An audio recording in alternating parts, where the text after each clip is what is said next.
Hi YouTube, it's Kathy, and this is my weekly entertainment wrap-up for July 17th through 23rd. This week I read 2 books, I watched 2 shows, I watched 2 movies, and I listened to 1 book.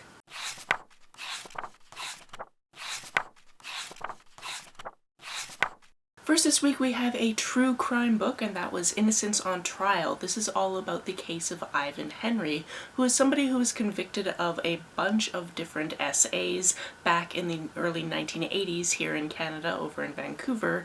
It turns out he didn't do them. Mr. Henry, thinking that none of his lawyers were actually taking him seriously, decided to represent himself at trial, which didn't go well, obviously, because we already know he was convicted of all of these crimes. He, however, maintained his innocence and continuously throughout his stay in prison kept appealing and doing what he could to try to get his conviction overturned or to get a new trial. Mr. Henry was not released until 2009, which was 27 years later. This book points out more than a few different reasons why this case went the way it did, but I'm going to go over just a couple of them. Firstly, the role of the Crown Prosecutor is to get the truth. Their job is not to decide this is the person who did it and then do everything they can to get that person put in jail, including suppressing evidence. Secondly, there was evidence in this case that was fabricated. Oh yeah, that was a thing that happened. That was a thing that the police did. Thirdly, an informant was paid to say all of these nasty things about Mr. Henry, but was never relied upon in court. Fourthly, all the women that did come forward in court were heavily coached and had seen his pictures in some very prejudicial ways before they identified him. Fifthly, and something that can't be proven because, oh yeah, evidence went missing and they can't actually prove this anywhere, but it's widely thought that the son of somebody from the police force was actually the person doing all of these crimes. This is a book that I found at random when I went to one of my local library branches and just kind of scanned what was available in the true crime section because for whatever reason my brain still sort of remembered what that call number was. And although this book got pretty technical and dry at points, it was an interesting case overall. My second book I read this week was Welcome to St. Hell, My Trans Teen Misadventure. This is a graphic memoir about Lewis, who went to school in the UK. During that process, realized that he kind of wants to be a boy. He thinks of himself as a boy, but is obviously forced to go through life as a girl because that's the hand he's been dealt. One of the interesting things about this comic is we see Lewis as he is now as well as his teenage self, and he as he is now is trying to tell his teenage self that it is going to get so much better. Don't worry, you're going to go from point A to where I am and it's gonna be wonderful. Something else that I also found fun is occasionally the characters will break the fourth wall and be like, actually, I don't like how I'm sounding in this comic, I actually was much better than this, or whatever it is, specifically in terms of his parents, so we know that he's definitely interviewed his parents about this whole time frame. This memoir is very frank and very plain about what he went through. However, some things that trans viewers in specific should know about are he dead names himself throughout the comic. Also lots of illustrations of body parts, so if that's something you're going to find triggering, just know that going into this. I found this book through Alex over at Pucks and Paperbacks, and he has a much more thorough analysis of the potential triggers for trans folks, so make sure to go check out his channel firstly. And also if you go to Goodreads, I believe he also has all the triggers listed there. On to the shows I watched this week. There were a bunch of shows that were on in my periphery, so on the TV, but I was cross-stitching and I wasn't paying attention to. So for example, my roommate watched the last 3 episodes of the current season of Stranger Things, which yes is about 5 hours long. Then there was also some Food Network earlier in the week. There were some episodes of Arrested Development that I overheard, but the shows that I actually sat down to watch were Drag Race All Stars All Winners episodes 10 and 11, and Canada's Drag Race Season 3 episode 2.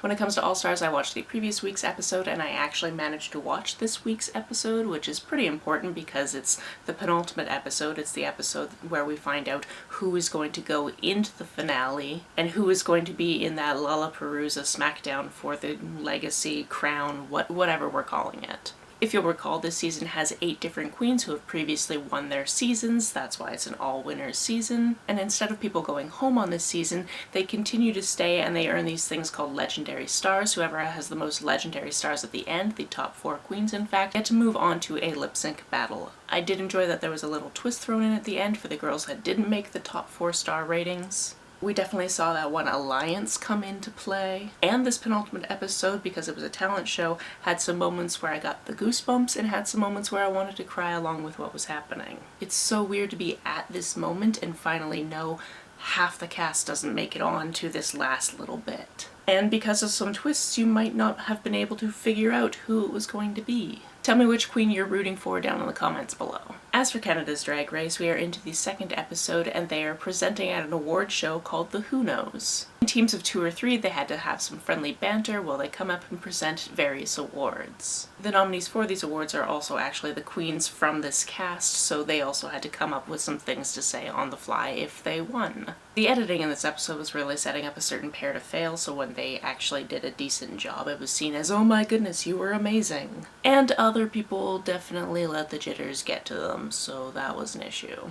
I'm looking forward to continuing the show, and also hopefully one of these days I will feel up to going to one of the massive watch parties in my city because one of the queens is from here. On to the movies I watched this week, the first one being The Hunt. This is a movie about some elite leftists who have a manor in Vermont where they kidnap deplorables, as it's said, so that they can kill them. As we're seeing these 12 different people waking up in the woods, they come to realize that there is a big crate in the middle of the woods. One of them goes to open it and somebody else is like, that is definitely a trap, why would you do that? But they come to find out it's full of weapons and also the keys to get their gags off because they've been gagged this whole time. And then from there it just becomes, who is going to survive? Is anyone going to survive? What is happening? This was just such a weird juxtaposition of rich people thinking they can just kill off poor people because they don't agree with their views, and then politically correct bickering amongst the group of the elites. I'm not going to ruin anything by telling you who the ultimate bad guy is or who actually makes it through these situations because these situations are deep. This is a deep, whole scam that these people are running. I would, however, just randomly like to point out that as I was going through this film, I was like, I think that guy might be Ethan Suplee, but I haven't seen him in anything in a really long time. I know him from the View Askewverse, so I know him mostly from Kevin Smith films, and then also My Name is Earl. I saw a few episodes of that back in the day. And it turns out he does look a little bit different, not only because he's aged an appropriate amount, given how long it's been since I've seen him in anything, but also he's lost a lot of weight because he had a medical issue and then had to start going to the gym 6 days a week and eating properly, so that's a whole big thing. Meanwhile, in my mind, he's always the guy that's screaming, it's not a schooner, it's a sailboat, which is a whole thing. I'll let you try to figure out what that reference is. The other movie I watched this week was The Gentleman. This one has a lot of moving parts, but primarily it's being told from the point of view of a character played by Hugh Grant, and I've never seen him play this type of character, and I kind of really liked it. With the exception of this character is not exactly politically correct, so I didn't like that aspect of his personality, but I did like that he was flirting with the other guy the whole time. Essentially, he's come to this guy who works under Matthew McConaughey's character, who is basically a guy that runs the whole weed operation in the UK. And he's got a story to tell. He knows himself as very much a storyteller, so he continues to tell this guy the story of what's been going on with Matthew McConaughey's business and the behind-the-scenes dealings and different things that, should they come to light, are not going to be good for this guy's boss. McConaughey is actually trying to get out of the game and sell his business for various reasons that are very well explained in the film. However, some of the other players in the game might be trying to cross him, and then there are other people brought in. This had some great actors, some great acting. Also, the one woman in this is one of the characters from Downton Abbey, and I had to look it up because I was like, I know this face. Who is this woman? And I think I was thrown off by the fact that she had long hair. I think that's honestly what it was. If you like movies that have action and then a lot of different spinning plates in different parts, you'll probably enjoy this one. The one audiobook I finished this week is Love and Other Disasters by Anita Kelly. This is about a woman who is going on a cooking competition show. She hasn't been cooking for all that long, but it's something she picked up